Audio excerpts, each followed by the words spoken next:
Very excited to have you back. Very excited to be back. This is Swedenborg and life, and we have really good things to talk about today. Those topics include what kind of life leads to heaven, relatively important, how people focused on positivity or negativity behave in the afterlife, and that one was so hard to say succinctly that it took 2 lines on our graphic, and how good and evil spirits affect us. So a lot of good things to get to. My name is Curtis Childs. I'm from the Swedenborg Foundation, which is a nonprofit that is working to do this, get Swedenborg's ideas out there, have conversations, see how it can help the human race. And with me today, I have Dr. Soni Werner, and she teaches psychology courses at Bernathen College and is the former head of the psychology department there. And her most recent book is Altruism, Many Kinds of Kindness. Soni, thanks for coming on the program.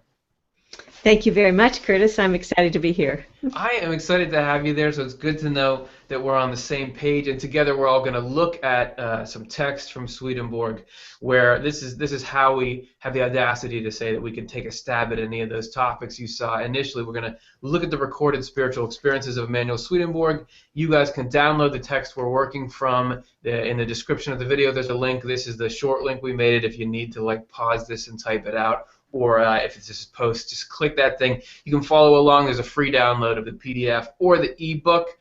So that's good. We should be all set there. So we've got the tech side of things right. As we usually do, let's get our minds right, because that's relatively important too. So, Soni, one of the things that Swedenborg describes in detail is this idea that heaven and hell are, while they're locations in an afterlife, they're primarily states of mind that actually create locations. So we can actually tune in and out of these states of mind and kind of experience the heaven or the hell here on Earth. And so let's take a look at those.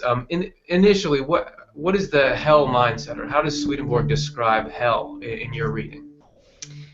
When I think about hell, I think that maybe evil spirits are telling me that I am the best person in the whole world and I'm allowed to dominate everybody. Or another minute they might say I am worthless, just not worth walking on the earth, and I might as well destroy myself. Yeah, that pendulum, and I do think that that's kind of the timeline of the ego. You get really high highs and really low lows if everything is kind of predicated on this love of self. So, okay, excellent. So that's the kind of thing we could tune out. And then what do we tune in? What is the heavenly mindset in your experience? I like to focus on compassion. And it's a choice that each of us have to think about others, even if we don't agree with them, to try to think about what's it like to be that person, and can I embrace their mind with love. Yeah, and I find it's not necessarily something that comes automatically. You know, I have to work. Sort of our default setting is thinking about me. What is Curtis going to do? What's going on in my day? But to actually, take a minute to say, all right, what are other people thinking about? Oh, there are other people in the universe. How are their days going?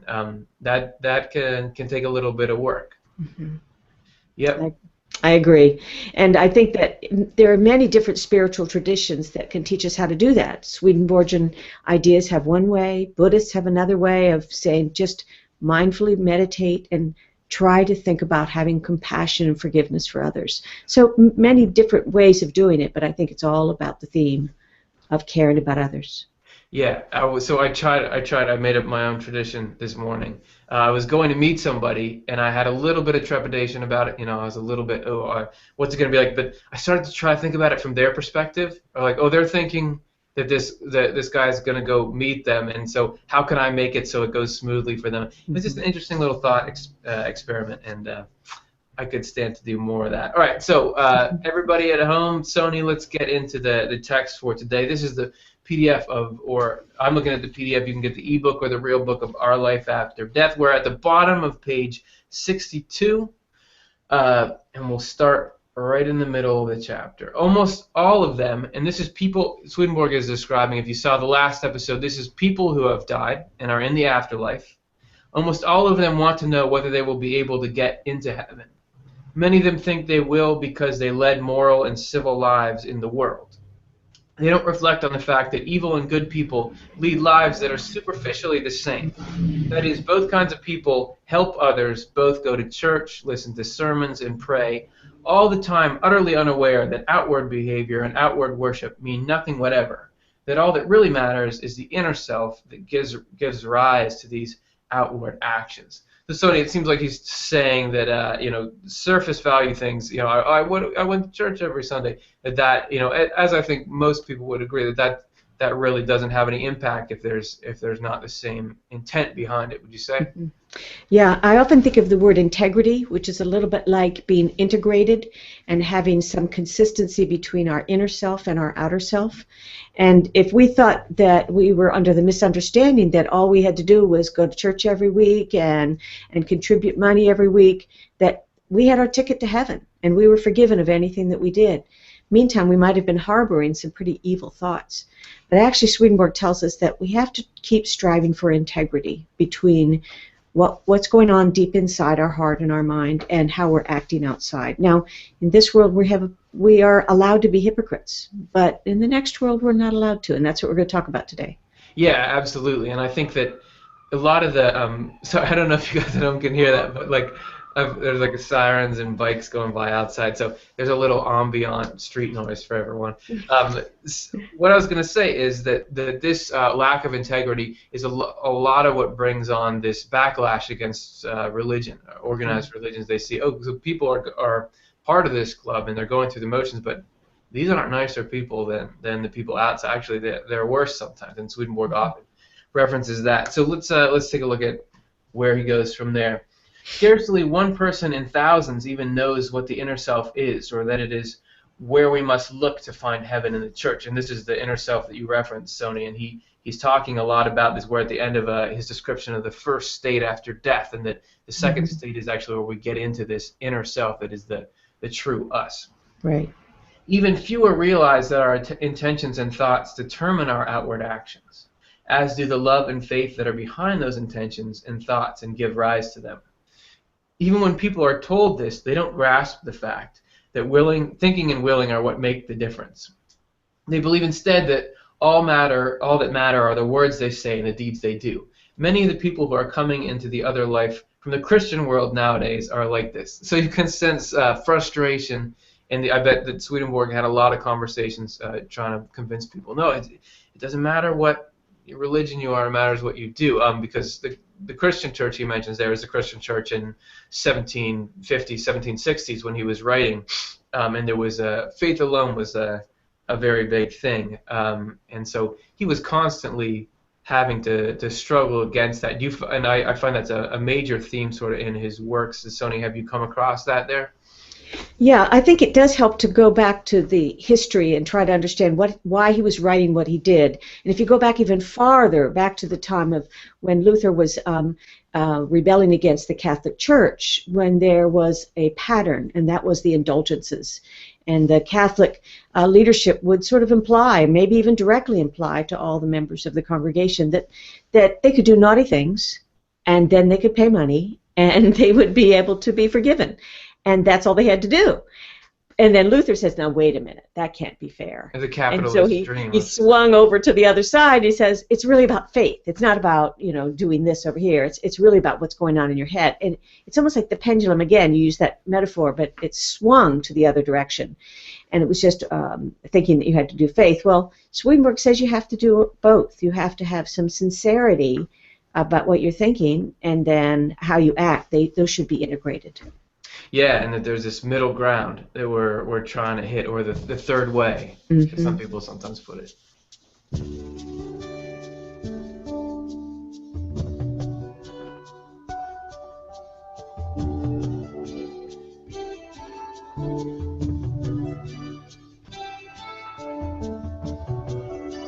And before I forget to mention it, Sony and I are here talking about this, ruminating on it, but we want to hear what you guys are thinking too, so please feel free to submit your questions, your comments. Just leave them on the YouTube comment section, or if you found us on Facebook and don't have a YouTube account, go back there, leave a comment. We'll try to find it. We're going to try to answer some questions as we move forward, and also hear what what you all have to say, because I say the more brains looking at this, the better. We'll come up with better material. All right, so let's take a look back at our PDF.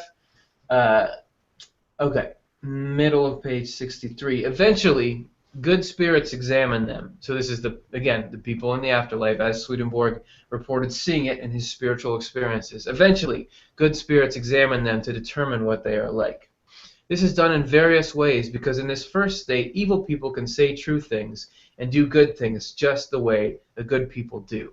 And that's what you were mentioning before, Soni, and I had been talking to you before the show, and you said that you had some sort of experience with this dynamic of that here we don't know really what's going on inside people when you were working in the prison system for a while, right?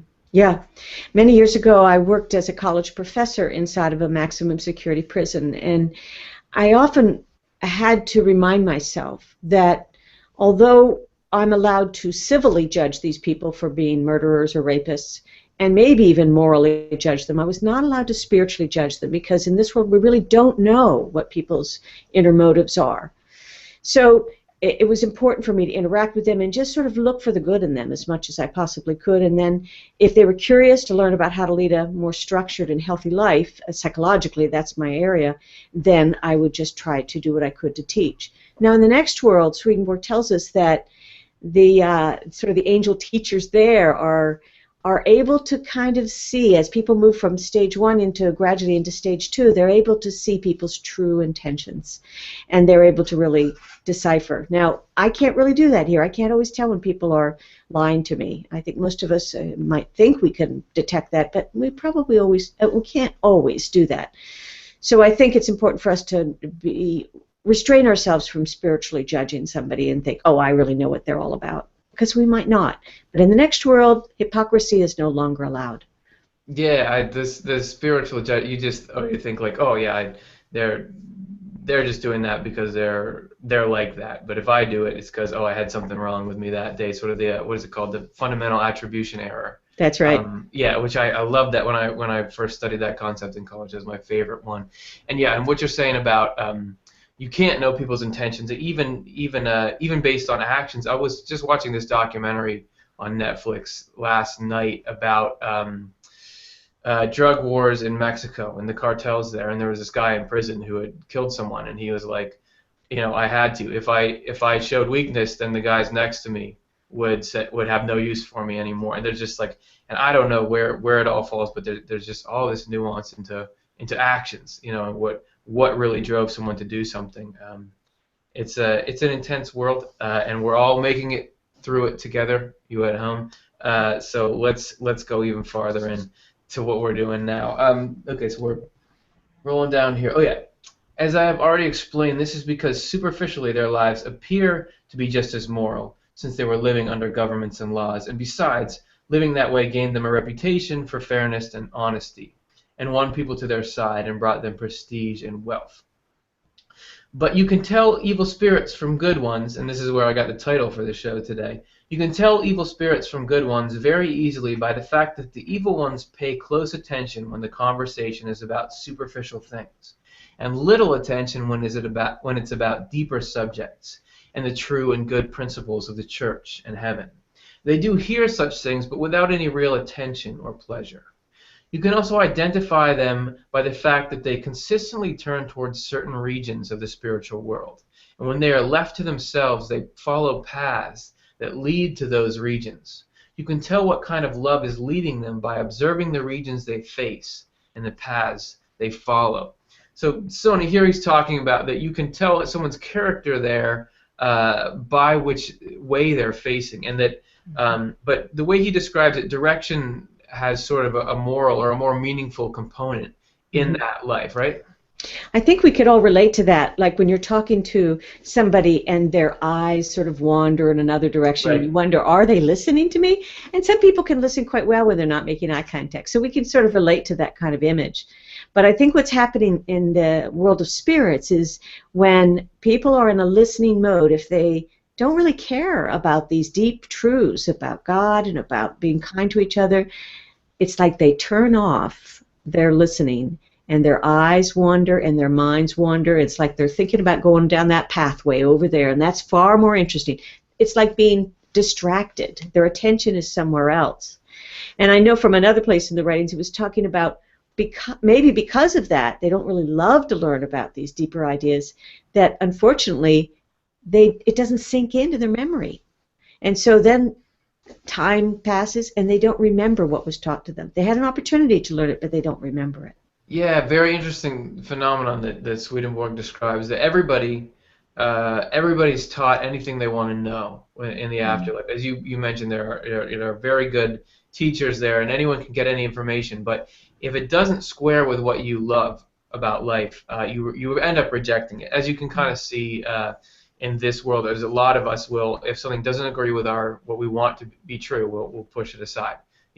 So that he said that everybody gets taught, but if you really have this sort of love that goes against it, in the end, love wins out there and kind of pushes everything else to the side. And that their sort of direction in the spiritual world has this connotation that Swedenborg will often describe his encounters with spirits in that world in terms of direction, like they were slightly above and you can actually tell by direction they're facing what they care about, what kind of people they are. And so even in the paths they choose, it's sort of like you would say our mind wanders. And there, when your mind wanders, you wander, because we are the mind, which is the spirit. All right, so those are our thoughts, but what are your thoughts at home? Let's get to a few questions or comments. The first one that we have today is from Mark on YouTube. Can we ever know if the family members and friendships we make in this life are with people who share our spiritual qualities and will be the people we'll want to be with after death? Oh, that's a great one, man, because, so Swedenborg does talk about that the things that keep us together are, deeper affinities, and if you really connect with people and about what's important in life, but how do we know, is it going to be the people we know now? And you think about that matters because we like these people, or at least we're connected to them. You don't want to drift apart. So my initial thoughts are it's hard to know anything. I find that and part of what Swedenborg says about life is that it comes down to trusting the divine and to say that God really is love and is not looking to pull people apart who should be together and is not looking to break any hearts.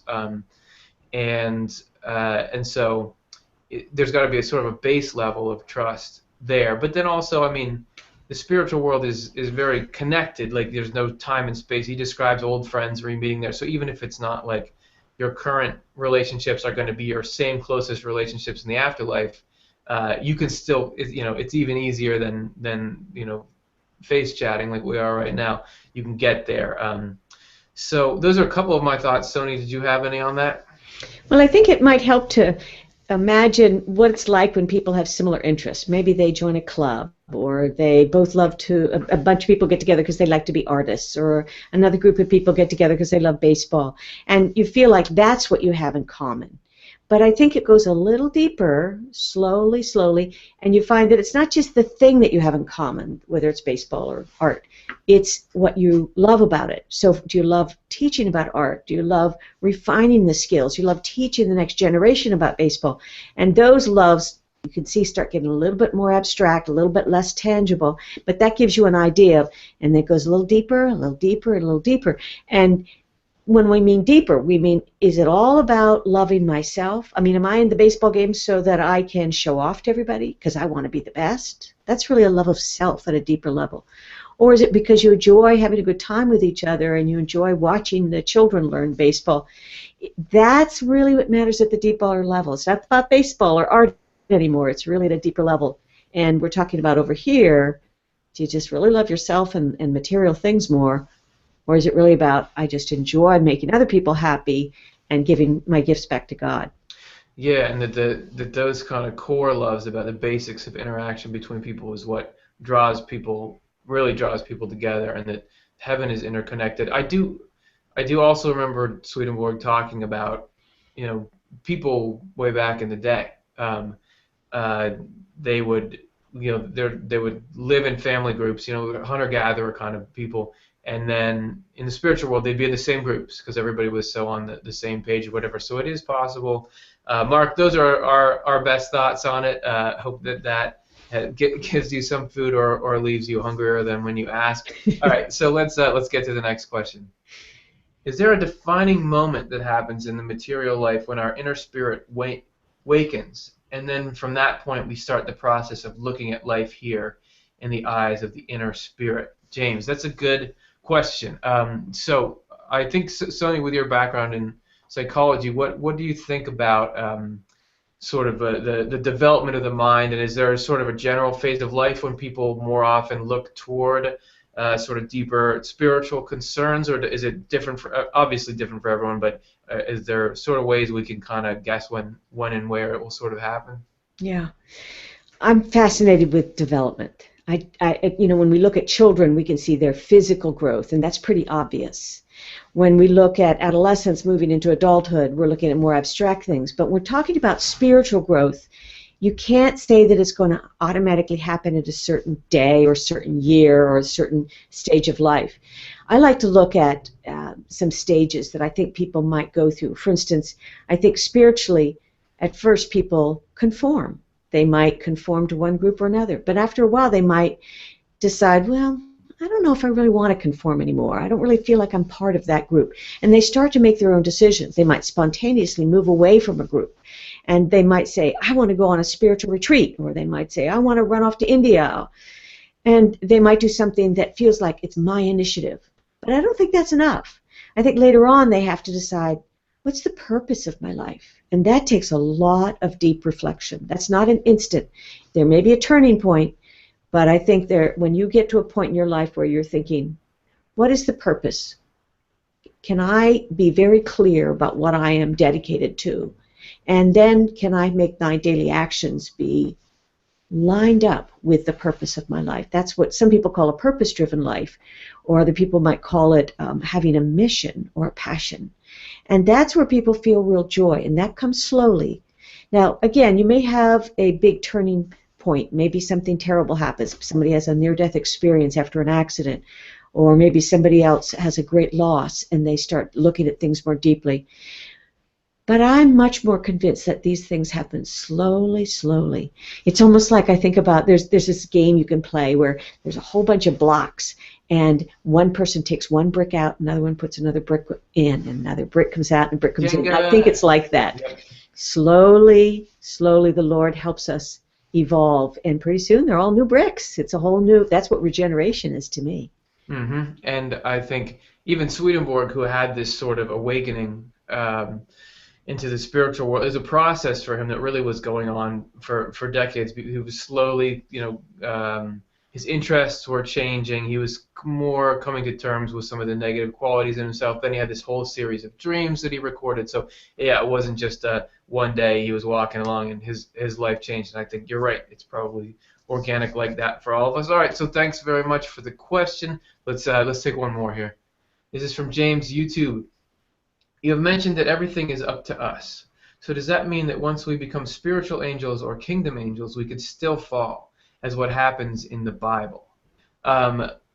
Yeah. So what he's referencing initially is this, Swedenborg's idea was heaven and hell. That's a choice, and you're making that choice every day. And that we have this, as many traditions talk about, free will. So if that's true, you go into heaven, do you still have that free will? And so could you be there but then take a turn south? And from what I have read of Swedenborg, he does describe that people go through, even angels, which he calls angels, people who have opened up to this kind of love and humility and the divine. And just like we have seasons and cycles of the day on earth, there's warmer and colder, and there's brighter and darker. That they go through all those same cycles. So sometimes they are in love and in wisdom, and sometimes they're out of it. I haven't heard of any. He never describes an angel staying permanently in the dark state, but it's just kind of part of their spiritual growth that continues on. Soni, do you have any additional thoughts on that? Yeah, one thought I have is I understand that after one goes through the world of spirits and is committed to, let's say, more of a heavenly life and feels more comfortable, it's not just one place. I like to almost think about the axis of east-west and north-south, And east-west, I think, might be a dimension of truth, and north-south is more of a dimension of love. I may have that mixed up. But it's almost like there's all these little communities spread across the east-west and north-south domain. And you may decide, I'm really much more about affection, so way over on that one dimension, on that continuum. And then later on, you may go, is this really where I belong? It's almost like visiting other communities, and so you get to go visit, and maybe during those times one is a little more selfish or a little bit more worldly, and then gradually you get, no, this is where I belong. It's what a lot of people say, it feels like coming home, and everybody longs to feel like they've come home, and I'm sure there are moments of selfishness or greed that happen, but pretty much the joy is pretty intense once you find your spiritual home, because you're not alone. You're with this other wonderful community of people who are kind of like-minded. Yeah, it doesn't sound so bad. There are worse living situations, and I think so. that you continue to go through cycles in the spiritual world, like we do here. I mean, I have good days and bad days. I have good hours and bad hours in my day, and that if we're going through them, there must be some reason. If there is, if God is guiding life and is smart and is loving, there's got to be some reason for it. And so you see these cycles that really get you to know who you are and kind of, sort of clean your worldview up, get you to know what's really important in life, and then those continue on in the next life. Why wouldn't they? Because life, we're not living this part of it for nothing. What we learn here transfers to that other reality. All right, so let's thank you very much for those questions. If anyone else wants to ask some or leave comments, just put them on the YouTube comment section or back on Facebook, and we will get to a few more a little bit later. But for now, we need to back to our text here. So we're on Our Life After Death, page 64. Each of the spirits, we're going to shift gears a little bit and talk about these. Oh, Soni, I'm glad you brought up these communities, because we're going to talk about them right now. Each of the spirits who arrived from the world is linked up with a particular community in heaven or a particular community in hell. However, this applies only to these newcomers' inner selves, and their inner selves are not apparent to them as long as they are focused on their outer selves. This is because their outer selves cover and conceal their inner selves, especially in the case of people involved in evil. However, their inner selves become fully visible when they arrive in the second state of being, because that is where their inner selves are opened and their outer selves become dormant. And that's sort of the next chapter coming up there. But there's this transition from sort of our, I don't know what the psychological terms would be for, but kind of the front that you put up and what's really behind that. What are you really getting to? And I guess that's something that we can recognize the advantage of even in this life. Is the more genuine you can be, the more people want to be around you, and the better you, I would imagine, feel about yourself.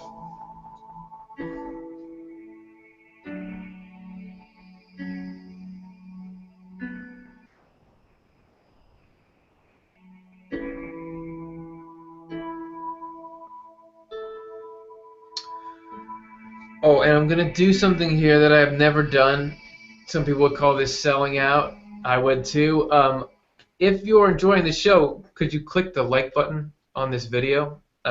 Because that will make our video more appealing to YouTube's search engines, and then more people will find it. So if you could just give that like a click, only if you're enjoying it, because we don't want your outer self liking this video when your inner self despises it. All right, so we're going to get back to our PDF here. That's a little Swedenborg humor for you. Only here will you get that. Okay, let's get back to our PDF.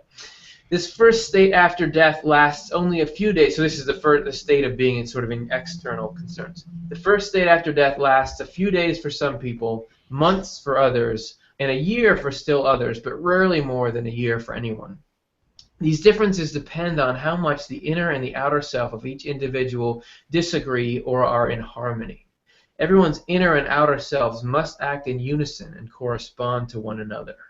In the spiritual world, no one is allowed to think and will in one way, and yet at the same time to speak and act in another. And this is what you were talking about earlier, Soni, that the hypocrisy is not a possibility just with the way that the laws of the spiritual world or the principles of it are set up. Everyone must be an image of his or her affection or love, which means we must be the same on the outside as we are on the inside.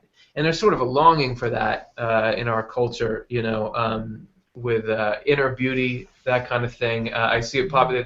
We do kind of, Sony, don't you think, idealize that as the condition when you are who you claim to be. I'm immediately thinking of one of my favorite Broadway shows of Phantom of the Opera, which has a whole bunch of themes about masks covering your face. And there's a famous song in there called Masquerade. I can't sing, but it's all, I was just looking over the lyrics, and it's all about wishing everybody really knew who I really was. And when do I take the masquerade, the mask off? And they make a great big deal about everybody bringing out their inner self so that other people can see it. But will they be loved? I mean, that's the theme of the Phantom, is will he be cared for when he takes off this mask, because his physical self is really ugly, but will people see his inner beauty? And I think that's one of the reasons it's so popular, is that people want to be take the risk to let people know who they are, but they're terrified they're going to be squished or made fun of or laughed at. And how wonderful it would be to be around really kind angels who see who you really are, and you're trying to be a good person, and they encourage that instead of making fun of you. So I think it's a common theme around the world. I mean, if you look at other cultures, anthropologists love to collect masks. Why do we use those? Psychologists also really are fascinated with a word called de-individuation, which means, like on Halloween, why do we put a mask on and then go and throw eggs at somebody's house? Or why is it people put a ski mask on when they go and rob the bank? That's de-individuation. They don't want you to know who they are when they're being bad. But it's sort of this funny thing about inner and outer, isn't it? Yeah, it definitely is, and I would not mind learning who I am, because then at least I know where I stand, and we can go from there. Okay, so let's just finish up this paragraph here. This is why the first thing that happens is that the outer self of a spirit is uncovered by spiritual examination and reorganized so that it can correspond to the inner self. Very interesting, and that's actually the end of the chapter there. We're gonna get to a few specific quotes I had about, because I named this show The Difference Between Good and Evil Spirits, so I thought I would kind of bolster it with some more material that has to do with Swedenborg's encountering of good and evil spirits and what that's been like. But before we do that, let's take a few more questions, because we want to hear what you guys have to say. If you're just joining us, just type in a comment or a question to the YouTube comment section or on Facebook, where you found it anywhere, and we'll try to get you in. And if you're watching this after the fact, in post, still put questions in, because we like to try to get them on next week's show if we can. All right, so our first one is from Kate on Facebook. I couldn't so much relate to this topic. I know people I have tried to teach about love and kindness, yet the said people, when they speak of violence and bad things, they think it is amusing and funny. I can never relate to that, so the best thing for me is to remove myself from these negative energies. It's like they thrive on negative things.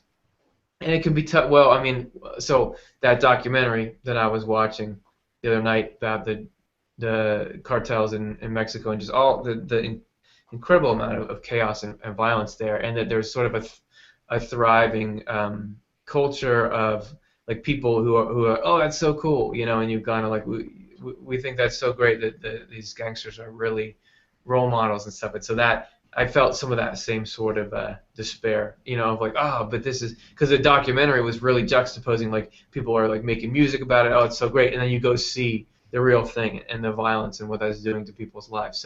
So it can be hard when people are feeding off of negativity. Soni, do you have any thoughts on that comment? I do. On the one hand, I think it's important for us to try to figure out, even if I'm with somebody who is really entertained by some of the violence that's out there, and they think it's funny and attractive and cool, I still try to find something good about them. And I direct my attention. It's almost like I shift my energy and my attention to, there must be something about that person that I like. And I try to put my energy on that if at all possible, even if I don't say it out loud. But also, sometimes I do need to pull away. There's an interesting little story about Swedenborg when he was visiting spirits, and he was with some really nasty spirits. And he described how he had a window between himself and the really nasty spirit. He could talk through the window, but it was like he had this little protection. Now, we don't actually talk through through windows, unless you're visiting a prison, then very often you have to talk through a window. But I think it's important for us to think, how do I protect myself, but also look for the good in another person? And I think both of those are really important. And I think when we get to the other world, we're going to sort of gravitate toward people who are a little bit more like us. But in this world, we have to figure out, okay, how can I have compassion for even the littlest good thing in another person, and yet not laugh when they're doing something that I think is sort of destructive?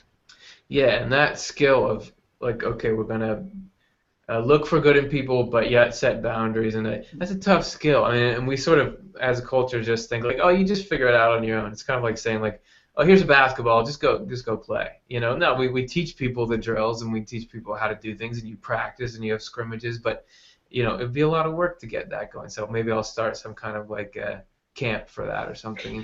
See if anybody shows up. All right, we have another one. This is from Christopher on YouTube.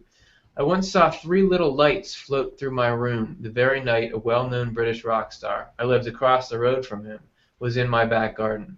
Were these spirits to protect? Thanks very much, Christopher. I really like when people share these experiences that they've had, because they're often personal, and it's just cool to hear the different forms they come in. I'm not going to say that I know whether or not that was some kind of protection, although I know that you know, as Swedenborg says, the worlds are very connected. You know, spirits are interacting with us, and they're, you know, good ones would be. I was reading this quote recently in Swedenborg. It says that good people really, or you know, good spirits and angels really feel alive when they can be protecting. But you know, you may know better than me, Chris, how it felt and all that. Soni, do you have any thoughts to add there? I work on the assumption that people have spiritual experiences, and even if I have not had them myself, exactly the same ones, that if they're meaningful to them, I try to just assume the best and not argue with them or judge them and say that they're crazy for having some visual experience. I've talked to enough people who have had near-death experiences, and I just try to open up and just listen with kindness and love, and just assume that they have a story to tell. I had an interesting experience with an older lady that I've known for probably 50 years, and only recently did she tell me one of these spiritual visual experiences. And I decided not to judge and not to say that she was wrong or crazy or anything. And it was such a connecting moment for her to be able to share that story and what it meant to her. I think that's what's interesting, is what did it mean to somebody to have a visual experience? And if they thought it was about protection, that may be a good message. Yeah, the first instinct there, and yeah, and it is, you know, you were talking before about, oh, can my true self come out, or am I going to get made fun of, or whatever, and that people who have experiences like that, it often is a deep part of sort of the core of their true self. So, Christopher, I would say, man, could well be either way. I appreciate you sharing that with us. And so we got one more question here. YouTube, many things in this life bring sadness, loss, grief, and suffering. Will we continue to experience unhappiness after death? Mark. Yeah, I would like to know that too, since you know, unhappiness is something that is a pretty big deal, and I have had my fair share of it, as everyone has. And you want to know, is this forever? Like, is this always going to be the cycle? My sense from Swedenborg is that while it's not an uninterrupted state of joy in heaven, overall it's not as crushing as things are here, because you have more of a connection to the divine and to heaven, where you learn, like, okay, that there isn't this sort of separation. But Soni, do you have any thoughts on that? Well, again, I think it sort of helps for us to imagine that heaven is all these different little communities, and there does seem to be a fair amount of protection so that harmful people or bad spirits don't get to have their way with us. They don't get to steal our stuff. They don't get to hit us. They don't get to beat us up, and and we don't get sick. And we are spending much more time thinking about what joy can I have when I'm trying to be helpful to others. So if that's what we're doing in our little community, and because nobody's dying, you're not going to have that loss. Now, if you find, let's say, if you first get to the other world and you're in the world of spirits and you first meet people that are familiar to you because they were your relatives or you might have been married to them, and then after a while, as you get to know each other really deeply, you realize, I guess we're not such kindred spirits after all. We were just cousins, or we were just in the same neighborhood or in the same club. And then as you get to know each other really deeply, you realize I'm not necessarily going to live with the relatives that I had in the earthly life. I'm going to be with people who have similar loves. And because of that, you're not going to be in a position to be harmed. So I don't think there is as much grief and sorrow. I think there may be disappointment in yourself occasionally if you get selfish, but I don't think you're in a position to be vulnerable victims. Yeah, and sort of this no hypocrisy that we've been talking about makes for a much safer world because you Yeah. know who you're dealing with. All right, so thank you very much, everyone. There'll be one more chance at the end to get some more questions and comments in there. Thanks very much. Keep them coming. So now we're done with our life after death, and we're gonna move to a couple of other clips that I got from Swedenborg, specifically about the difference between good spirits and evil spirits, because Swedenborg was constantly traversing the spiritual world and encountered very, very nice, good people and very, very mean, bad people. So this next number is about the difference, like what some core differences between those. So this is from his book Secrets of Heaven, which is a multi-volume work. This is number 1683, which is in the second volume, I believe. This is him reporting some things that he'd gotten from his experiences with evil spirits and angels. Evil spirits are the ones who attack. The case is that the Lord never initiated a fight with any hell. The hells attacked him. This is also what happens to each of us when we are being tested. That is, when we fight evil spirits. And Swedenborg said we're all having these battles with evil spirits, even if we don't realize it. This is battles with conscience or with negative thoughts that are trying to get you down. Sort of what you described in the beginning, Soni, as hell, that this is the influence of hell on you. With us, angels never mount an attack, but the evil hellish spirits never stop attacking. Angels only deflect and defend against the attacks. This comes from the Lord, who never wants to hurt anyone or force anyone down into hell, not even the worst or most hostile of all his enemies. So it's kind of describing a clash that's going on around us between the good side and the bad side. And Soni, I think of when you were saying, I try to look for the good in a person, and Swedenborg actually talks about that we're all sort of under the influence of these forces, and you can actually look at people as, oh, this person is being affected by this evil, but they're not that evil, right? Mm-hmm. Yeah. I'm fascinated with his description about the word attack and that proactive going on the offense, and that good spirits don't do that. So it's very different than, let's say, back in history 1,000 years ago when Christian crusaders went down to Jerusalem to kill all the infidels, and they justified it like it was the good thing to do. And I don't really think that's what it's like in the next world. I don't think there's that offense going on. That's much more of a defense and protection and distancing oneself from people who might be harmful or deceptive or wanting to ruin your fun, basically. And so I think it's very interesting just to think about the difference between offense and defense. That we clearly have to protect good things and good ideas and good people, but we're not supposed to rally the troops and go attack the infidels. That's just not what Swedenborg says happens. Yeah, and that's a great point, and that there is a fundamental difference between evil and good. It's not just two of the same things that are on different sides. So okay, let's keep looking at that quote. This comes from the Lord, who never wants to hurt anyone or force anyone down into hell, not even the worst or most hostile of all his enemies. It is actually his enemies who hurt themselves and hurl themselves into hell. This situation also follows from the nature of evil and the nature of goodness. Evil, so if you want to know good and evil spirits, this is what makes them what they are. Evil by its nature wants to wound everyone. Goodness by its nature wants to hurt no one. The evil feel they are fully alive when they go on the offensive, because they are always wanting to destroy. This is just what you were talking about, Soni. The good feel they are fully alive when they are not attacking anyone, but are taking advantage of the opportunity to help others by protecting them from evil. And I like the way he puts that. They feel fully alive when that's like, oh yeah, this is the big game. We're going to protect people right here. Like that's the peak of it. But then there is this very, like, not like the good feel fully alive when they're going to attack the evil, and the evil feel fully alive when they're going to attack the good. There is this sort of difference there. And what does that sort of tell us about how good and evil show up in each one of us, and how to pursue one or the other?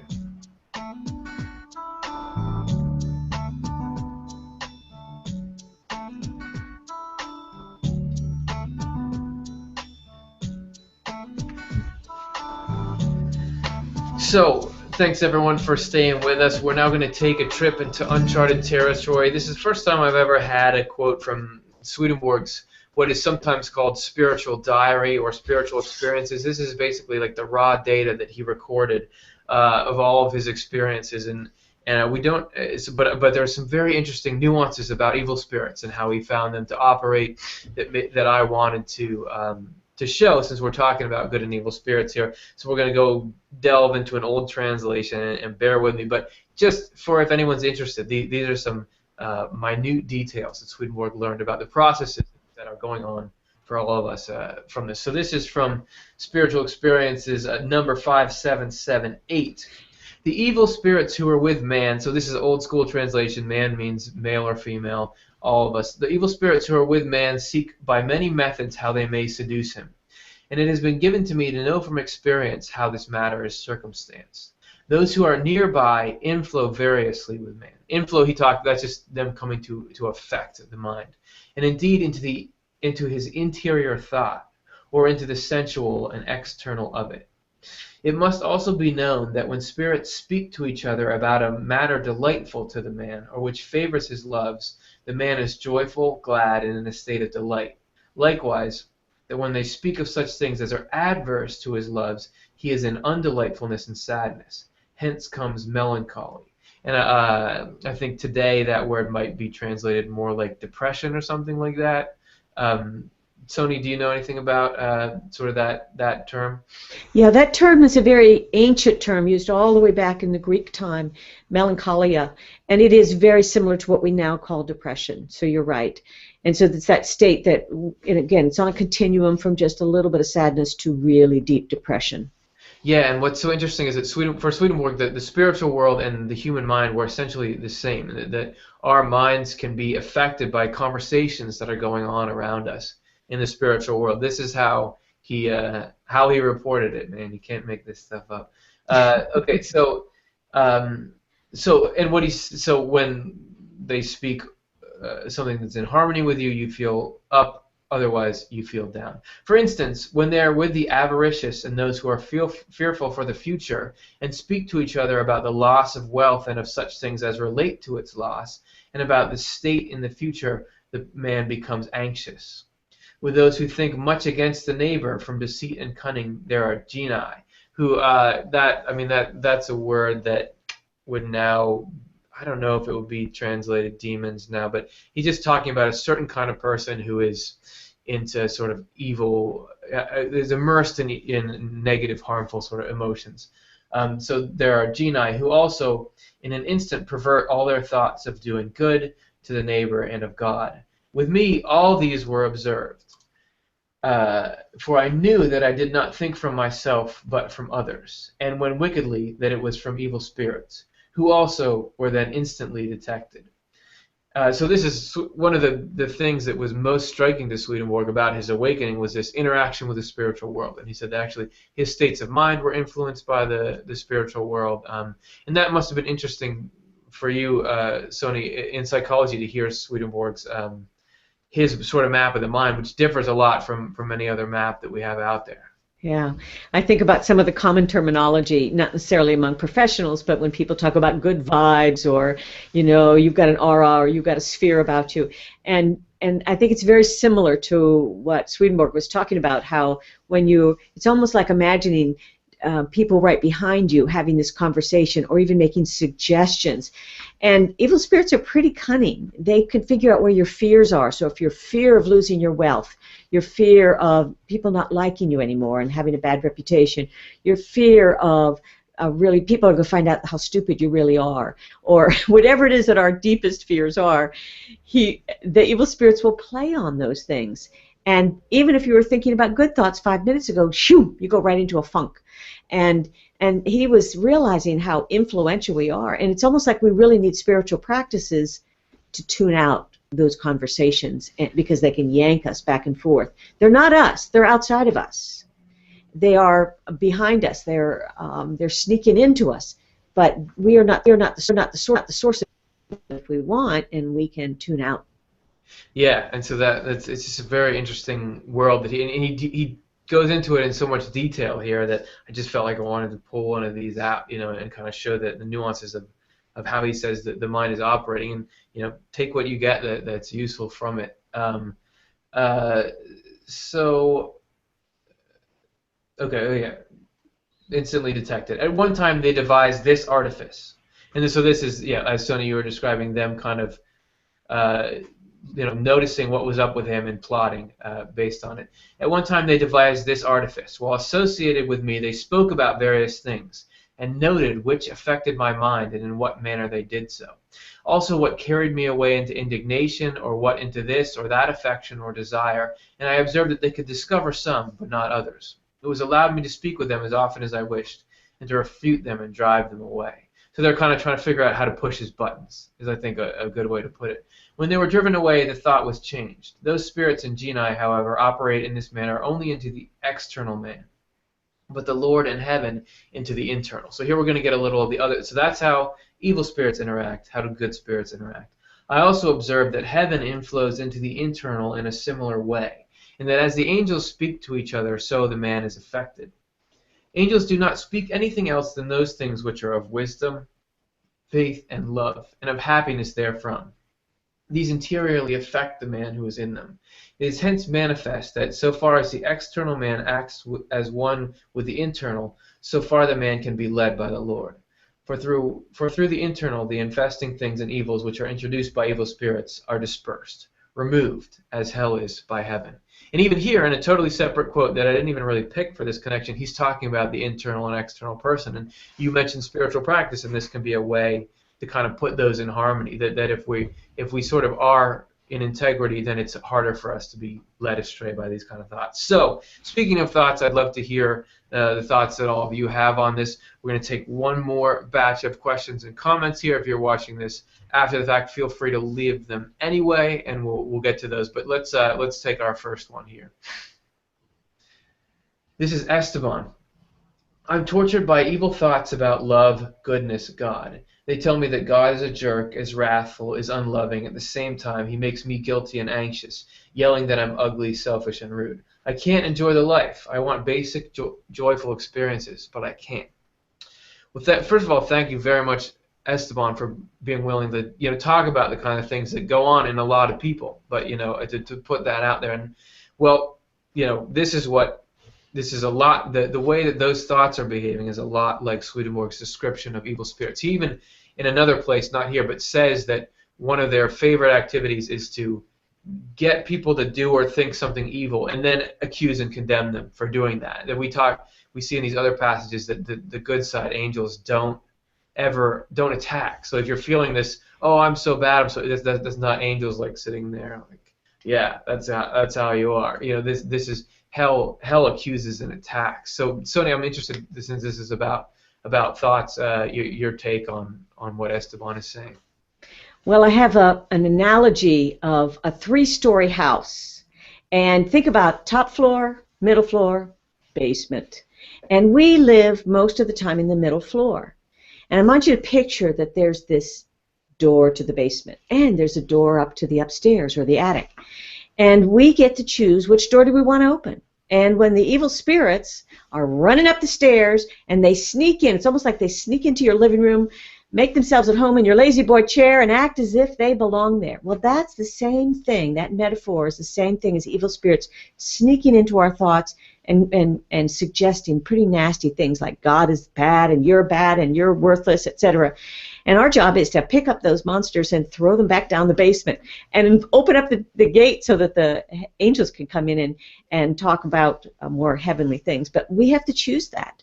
Now, for people who struggle with mental illness, that's a difficult thing to do. I'm very aware as a psychologist that sometimes chemical imbalances can make it very difficult to get nasty things out of our head. But assuming that there is at least some ability to think and focus one's thoughts, it's really important for us to do different spiritual practices that invite those angels from upstairs and close the basement door and don't let them back in again. Yeah, absolutely. And Esteban, I would say that for me the best, this concept that you're not your thoughts, and that you can scrutinize your own thoughts and sort of note their intentions. Like, okay, that I get these sort of cohorts of thoughts who, okay, God is no good, I'm no good, nothing is good, and what it does is plunge me into this misery where I can't enjoy life, and that I can say, okay, well, why do I need that? And because if I think it's my own thoughts, then I can't get out of it. I'm in trouble because I'm thinking it because it's true. But if I think of this as like somebody's basically selling me something here, and I'm not going to buy it. To me, that's the beginning step, and to actually get through, trying to get those to go away. Obviously, is not, when I first got depression and then got diagnosed later, I'd never really experienced like, wow, you can't make stuff go away. I always thought you could just kind of get your thoughts and control your mind, but it could be really hard, and there's not one thing that really gets it to go away. But for me, that was a really useful tool, and so sorry that you're dealing with all of that, and hopefully some of the things we can say here are useful. But really, it's just about people like you getting it out there, so that we can talk about it and learn it and move forward. And thanks, Soni, for your thoughts on that too. So that's what I have to say. Esteban, next comment is from James. Why do you believe so strongly in Swedenborg? Haven't there been tons of people with similar claims? Yeah, it's a great question. So why Swedenborg? Well, I mean, one reason is the depth, or I would say breadth and depth of information that Swedenborg has, that we can have this class over and over because there's so much material that he has and so much density. As for why Swedenborg in general, well, Swedenborg isn't really sort of an either Swedenborg or you believe everyone else, because the themes you see in Swedenborg really pop up in a lot of other places. I find I got really into near-death experiences for a while, and you have similarities between near-death experiences and what Swedenborg wrote so strongly that Raymond Moody, who coined the term near-death experience, had a whole segment on Swedenborg in his first book to say, look at this. So it's really, there's a cohort of things, but also I would say one of the reasons why I dig Swedenborg and I come back is because it feeds me, and I find things like nuances about how he describes the mind and how it's affected, and I get little tools out of that, and when I try them, oh, my mood is up. Like this is working. That's probably the strongest thing for me, is that I find something that seems to work. Because if I was here and I wasn't, if I was imbibing all this information, but it wasn't doing anything for me, I think I'd be looking for the door quickly. But I find that this is helping, so that gives me some confidence in it. So those are a few of my thoughts on why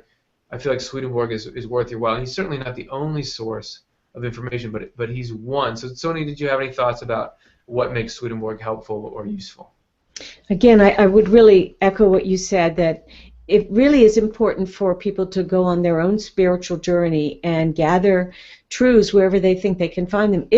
And the filtering process is when you learn something from whatever faith tradition, if it helps you get along better with others and it helps you want to learn more about God, then those are good things. For instance, recently I was teaching a class where I was telling the students a little bit about the Islamic religion, and they have this wonderful concept of nafs, N-A-F-S, nafs, and it's another way of describing the self. And they have a wonderful language explaining more of a selfish aspect of yourself and a more kind aspect of yourself. And my students loved learning that, and that was a useful thing for them. It gave them a language. Well, Swedenborg provides a language so that we can try to describe our spiritual journey, and if it's useful here, not just in the afterlife, but it's useful now for me to try to be kinder to my husband, to my children, to my students, and try to have some compassion for others, then it's useful. Yeah, useful is useful. I appreciate it. Very well said. We have one more. David, spiritual practice, yes, being proactive with our spiritual attitude. We must choose it every day or we revert to the default setting of fear and anxiety. Yeah, and I completely agree. And in the beginning, I was talking about how you really gotta try to think about other people. You default back to think about yourself. But also, yeah, the mind is like an invasive plant. It's growing. All these negative thoughts are growing in on you, and unless you're out weeding every day, it's gonna come at you. It's kind of like the basketball thing I already talked about. That if you don't keep practicing, you're gonna slip. So I very much agree, David. So thank you for sharing that, and it's a good reminder for all of us. So we're getting to the end of our time here. What I want to do is kind of wrap it up with sort of a little bit more emotional side of things. I want to do our segment, which is correspondences, which this is a concept out of Swedenborg, where he says that these spiritual realities that we're trying to learn about and grasp, and as one of the questioners pointed out, are they even real? That there are clues in the physical world around us. He said that physical objects are actually representations of spiritual realities. So if we can kind of tap into that, we can kind of see it for ourselves. So today we're going to look at a stream, and Swedenborg talks about the stream of providence, he called it, the trust in God or trust in the divine, and in the course of life, if you can get to that state, it's like being carried along in a stream as opposed to fighting it or getting caught in a little eddy in the side, and that the plan for your life, even if you don't understand it when you're going over rocks and things like that, is pulling you in the best direction, and that sometimes the current is noticed and sometimes it's unnoticed, but if you can understand that current, that hey, even though there's this rocky experience, there's this one, but they're all downstream from each other. We are moving somewhere. Then you can come into this peace. So if you can be looking at the images, we're going to have like 40 seconds of stream images and some sounds, looking at that, thinking about life taking you somewhere and divine guidance of life, and seeing the object, you may get deeper insights about the way that the divine operates on life. So just think about the stream of life as we take a look at these images.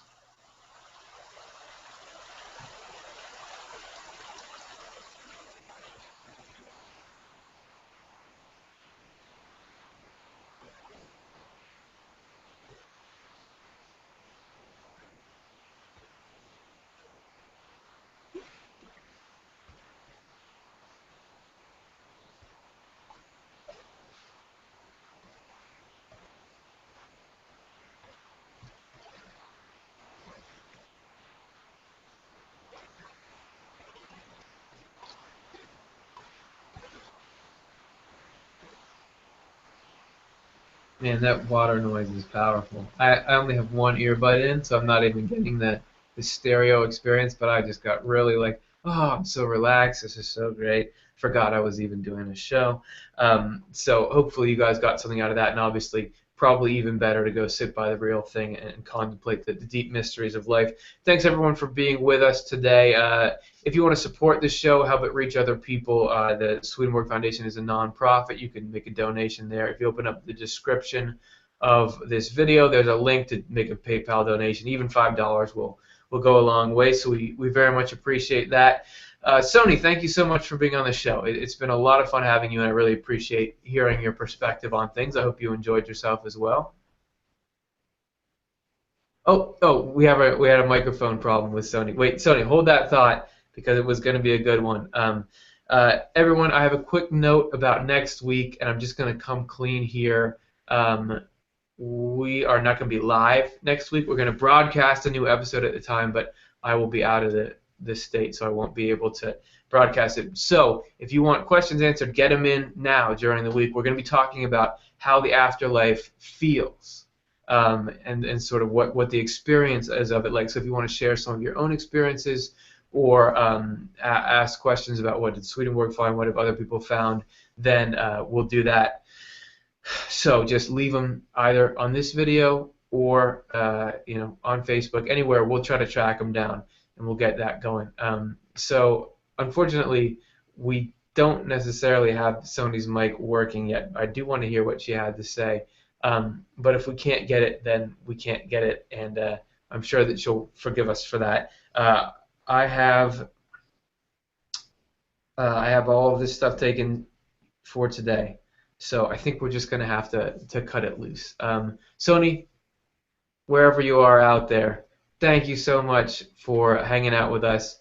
Thank you for everything you contributed. Audience, thank you for hanging out. So we will be broadcasting next week, and we'll have author Peter Rhodes on the show. And Soni, I know you can't say anything back, but we'd love to have you back sometime, and we'll have a working mic for you. So thanks very much, and I hope you guys can join us next week.